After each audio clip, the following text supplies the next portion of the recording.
Hello friends, welcome back to my YouTube channel. Last ವಿಡಿಯೋದಲ್ಲಿ ನಾವು weighted average cost of capital ಬರೋ ಸಮ್ಸ್ನ solve ಮಾಡ್ತಿದ್ವಿ.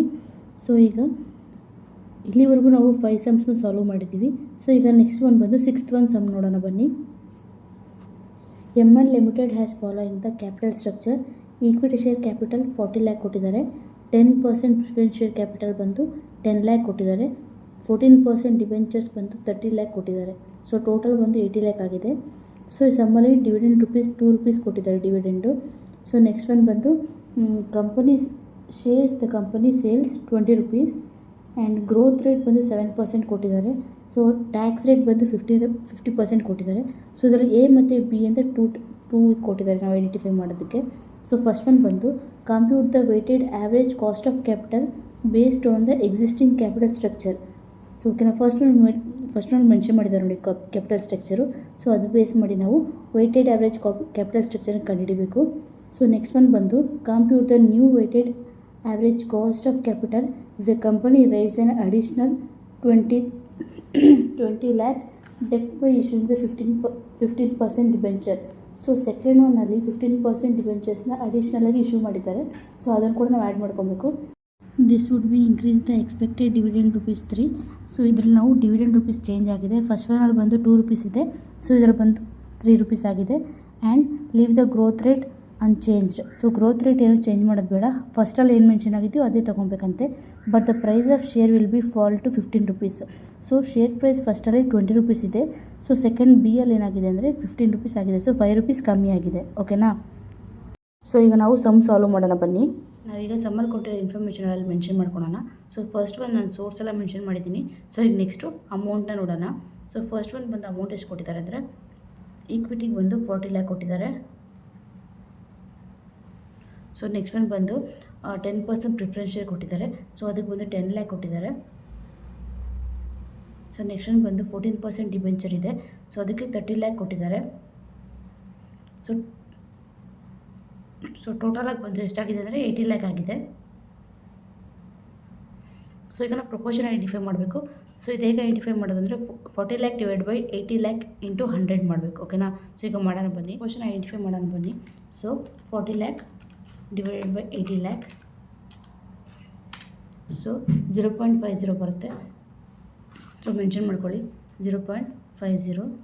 ನೆಕ್ಸ್ಟ್ ಒನ್ ಬಂದು 10 ಲ್ಯಾಕ್ ಡಿವೈಡ್ ಬೈ 80 ಲ್ಯಾಕ್ ಮಾಡಿದ್ರೆ ಸೊ 0.125 ಬರುತ್ತೆ. Next 30 lakh divide by 80 lakh ಮಾಡಿದ್ರೆ 0.375 ಬರುತ್ತೆ. ಓಕೆನಾ. ಸೊ ಈಗ ನಾವು ಆಫ್ಟರ್ ಟ್ಯಾಕ್ಸ್ ಐಡೆಂಟಿಫೈ ಮಾಡಬೇಕು. ಸೊ ಅದು ಹೇಗೆ ಮಾಡೋದು ನೋಡೋಣ ಬನ್ನಿ. ಸೊ ಆಫ್ಟರ್ ಟ್ಯಾಕ್ಸಲ್ಲಿ ಕಾಸ್ಟ್ ಆಫ್ ಈಕ್ವಿಟಿ ಐಡೆಂಟಿಫೈ ಮಾಡಬೇಕು ಫಸ್ಟ್ ನಾವು.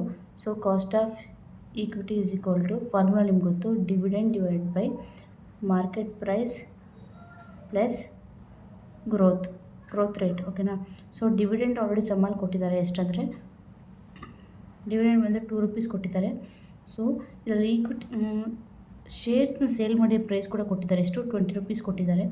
ಪ್ಲಸ್ ಗ್ರೋತ್ ರೇಟ್ ಬಂದು 7% ಕೊಟ್ಟಿದ್ದಾರೆ. ಸೊ ನಾವು ಪರ್ಸೆಂಟಲ್ಲಿ ತೊಗೊಬಾರ್ದು, 0.07 ತೊಗೊಬೇಕು. ಓಕೆನಾ. ಈಗ 2 ಡಿವೈಡ್ ಬೈ 20 ಮಾಡಿದ್ರೆ ಎಷ್ಟು ಬರುತ್ತೆ ನೋಡೋದು ಬನ್ನಿ. 2 ಡಿವೈಡ್ ಬೈ 20 ಮಾಡಿದ್ರೆ 0.1 ಬರುತ್ತೆ. ಸೊ 0.1 ಪ್ಲಸ್ 0.07 ಸೊ ಮಾಡಿದ್ರೆ ನಿಮ್ಗೆ ಎಷ್ಟು ಬರುತ್ತೆ. ಸೊ 0.1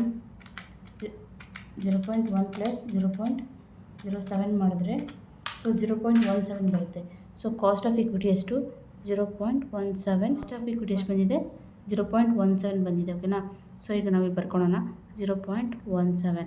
ಸೊ ಈಗ ಡಿಫ್ರೆನ್ಸ್ ಅವರೇ ಕೊಟ್ಟಿದ್ದಾರೆ, ಎಷ್ಟು 10% ಕೊಟ್ಟಿದ್ದಾರೆ, ಹಾಗೆ ಬರ್ಕೊಳ್ಳಿ. ಅದನ್ನ 0.10 ಅಂತ ಬರ್ಕೊಬೇಕು.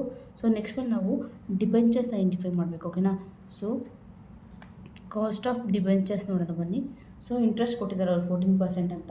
ಹೇಗೆ ಕ್ಯಾಲ್ಕುಲೇಟ್ ಮಾಡೋಣ ನೋಡೋಣ. So cost of debenture formula ಬಂದು ಸೊ KD ಬ್ರಾಕೆಟ್ 1 - T. ಓಕೆನಾ. ಸೊ ಕಾಸ್ಟ್ ಆಫ್ ಡಿಬೆಂಚರ್ ಎಷ್ಟು ಕೊಟ್ಟಿದ್ದಾರೆ 14% ಕೊಟ್ಟಿದ್ದಾರೆ.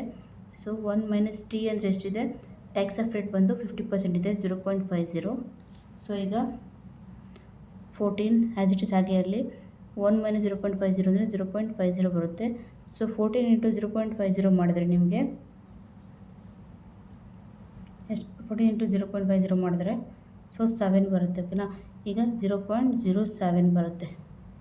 ಸೊ ಈಗ ಕಾಸ್ಟ್ ಆಫ್ ಡಿಬೆಂಚರ್ ಎಷ್ಟು ಬಂದಿದೆ? 0.07 ಬಂದಿದೆ.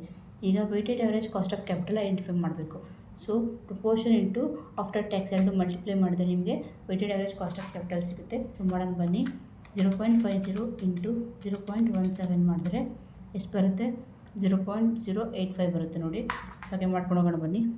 0.085 ನೆಕ್ಸ್ಟು 0.125 ಇಂಟು 0.10 ಮಾಡಿದ್ರೆ ನಿಮಗೆ 0.0125 ಬರುತ್ತೆ.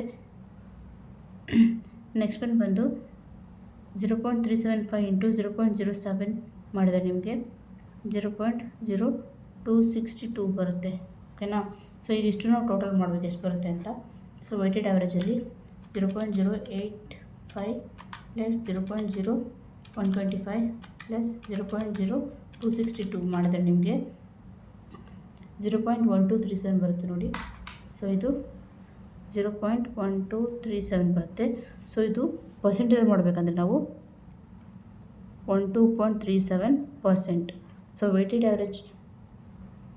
ಆ್ಯಾವ್ರೇಜ್ ಕಾಸ್ಟ್ ಆಫ್ ಕ್ಯಾಪಿಟಲ್ ಬಂದು 12.37% ಇದೆ ಓಕೆನಾ.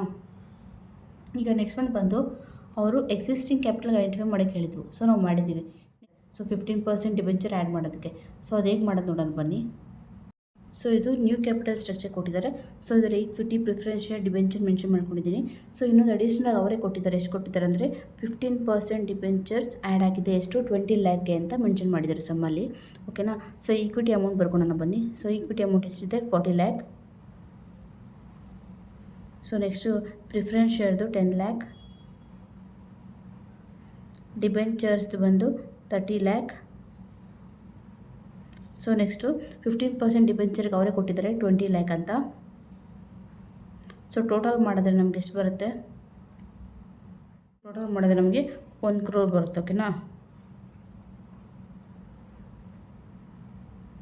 ಸೊ ಈಗ ಪ್ರೊಪೋರ್ಷನ್ ನಾವು ಐಡೆಂಟಿಫೈ ಮಾಡಬೇಕು. ಸೊ ಪ್ರೊಪೋರ್ಷನ್ ನೋಡೋಣ ಬನ್ನಿ ಹೇಗಂತ. ಸೊ ಈ ಪ್ರೊಪೋರ್ಷನ್ನ 40 ಲ್ಯಾಕ್ ಡಿವೈಡ್ ಬೈ 1 crore ಮಾಡಿದ್ರೆ ನಮಗೆ ಎಷ್ಟು ಬರುತ್ತೆ? 0.40 ಬರುತ್ತೆ. Same 10 lakh divide by 1 crore ಮಾಡಿದ್ರೆ ನಮಗೆ ಎಷ್ಟು ಬರುತ್ತೆ? ಸೊ 0.10 ಬರುತ್ತೆ. ಸೇಮ್ ಇದು ಅಷ್ಟೇ 0.30, 0.20 ಬರುತ್ತೆ ಓಕೆನಾ. ಸೊ ಈಗ ಆಫ್ಟರ್ ಟ್ಯಾಕ್ಸ್ ಕಾಸ್ಟು ಅವ್ರು ಈಕ್ವಿಟಿಗೆ ಏನು ಮೆನ್ಷನ್ ಮಾಡಿಲ್ಲ. ಸೊ ಈಕ್ವಿಟಿಗೆ ನಾವೀಗ ಕಾಸ್ಟ್ ಆಫ್ ಈಕ್ವಿಟಿ ಐಡೆಂಟಿಫೈ ಮಾಡಬೇಕು ಓಕೆನಾ. So cost of equity is equal to so D divided by MP into G ಓಕೆನಾ. ಸೊ ಡಿವಿಡೆಂಡ್ ಅವ್ರು ಎಷ್ಟು ಕೊಟ್ಟಿದ್ದಾರೆ? ಸೊ ಈ ಸಮ್ಮಲ್ಲಿ ಅವರು ಡಿವಿಡೆಂಡ್ ಚೇಂಜ್ ಮಾಡಿದ್ದಾರೆ. ಎಷ್ಟಂದರೆ 3 rupees ಮಾಡಿದ್ದಾರೆ. ಸೊ ಲಾಸ್ಟ್ ಸಮ್ಮಲ್ಲಿ 2 rupees ಇತ್ತು, ಈಗ 3 ಆಗಿದೆ. ಸೊ ಪ್ರೈಸ್ ಕೂಡ ಚೇಂಜ್ ಆಗಿದೆ, 5 rupees ಕಮ್ಮಿ ಆಗಿದೆ. ಸೊ 15 ಪ್ಲಸ್ ಗ್ರೋತ್ ರೇಟ್ ಎಷ್ಟು ಕೊಟ್ಟಿದ್ದಾರೆ? ಸೊ ಗ್ರೋತ್ ರೇಟ್ ಅವರು ಏನು ಚೇಂಜ್ ಮಾಡಿಲ್ಲ, ಹಳೇದೇ ಇದೆ, 0.07 ಇದೆ ಓಕೆನಾ. ಸೊ ಈಗ 3 ಡಿವೈಡ್ ಬೈ 15 ಮಾಡಬೇಕು. 3 ಡಿವೈಡ್ ಬೈ 15 ಮಾಡಿದ್ರೆ ನಿಮ್ಗೆ ಎಷ್ಟು ಬರುತ್ತೆ? 0.2 ಬರುತ್ತೆ. ಸೊ ಈಗ 0.20 ಪ್ಲಸ್ 0.07 ಮಾಡಿದ್ರೆ ಎಷ್ಟು ಬರುತ್ತೆ ನೋಡಿ, ಪ್ಲಸ್ 0.07 ಮಾಡಿದ್ರೆ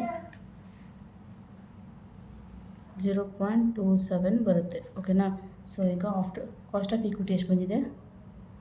0.27 ಬಂದಿದೆ. ಸೊ ಪ್ರಿಫರೆನ್ಸ್ ಶೇರ್ ಅವರೇ ಕೊಟ್ಟಿದ್ದಾರೆ 0.10.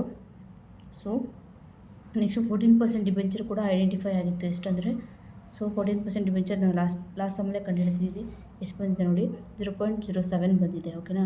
ಸೊ ಈಗ ಅದೇ ಮೆನ್ಷನ್ ಮಾಡ್ಕೊಳ್ಳೋಣ 0.07. ಸೊ ಈಗ ನಾವು 15% ಡಿಬೆಂಚರ್ಸ್ಗೆ ನಾವು ಈಗ ಕಾಸ್ಟ್ ಆಫ್ ಡಿಬೆಂಚರ್ ಐಡೆಂಟಿಫೈ ಮಾಡಬೇಕು. ಸೊ ಫಾರ್ಮುಲಾ ಬಂದು ಕಾಸ್ಟ್ ಆಫ್ ಡಿಬೆಂಚರ್ 1 - T ಓಕೆನಾ. ಸೊ ಈಗ ಕಾಸ್ಟ್ ಆಫ್ ಡಿಬೆಂಚರ್ ಎಷ್ಟಿದೆ? ಸೊ 15% ಇಂಟ್ರೆಸ್ಟ್ ಕೊಟ್ಟಿದ್ದಾರೆ ಓಕೆ. ಡಿಬೆಂಚರ್ 15% ಇದೆ. ಸೊ 1 - T ಅಂದರೆ ಟ್ಯಾಕ್ಸ್ ಸೇಮ್ ಇದೆ, 50% ಇದೆ, 0.50 ಓಕೆನಾ. ಸೊ ಈಗ 15 0.50 ಮಾಡಿದ್ರೆ 7.5 ಬರುತ್ತೆ. ಸೊ 0.075. ಸೊ ಈಗ ಕಾಸ್ಟ್ ಆಫ್ ಡಿಬೆಂಚರ್ ಬಂದು ಎಷ್ಟಿದೆ? 0.075 ಇದೆ ಓಕೆನಾ. ಸೊ ಈಗ ನಾವು ಮೆನ್ಷನ್ ಮಾಡ್ಕೊಳ್ಳೋಣ. ಸೊ ಕಾಸ್ಟ್ ಆಫ್ ಡಿಬೆಂಚರ್ 15%ಗೆ ಎಷ್ಟಿದೆ? 0.075 ಇದೆ ಓಕೆನಾ. ಸೊ ಈಗ ವೆಯ್ಟೆಡ್ ಆ್ಯಾವ್ರೇಜ್ ಕಾಸ್ಟ್ ಆಫ್ ಕ್ಯಾಪಿಟಲ್ನ ಐಡೆಂಟಿಫೈ ಮಾಡೋಣ. 0.40 ಇಂಟು 0.27 ಐಡೆಂಟಿಫೈ ಕ್ಯಾಲ್ಕುಲೇಟ್ ಮಾಡೋಣ. So 0.40 into 0.27.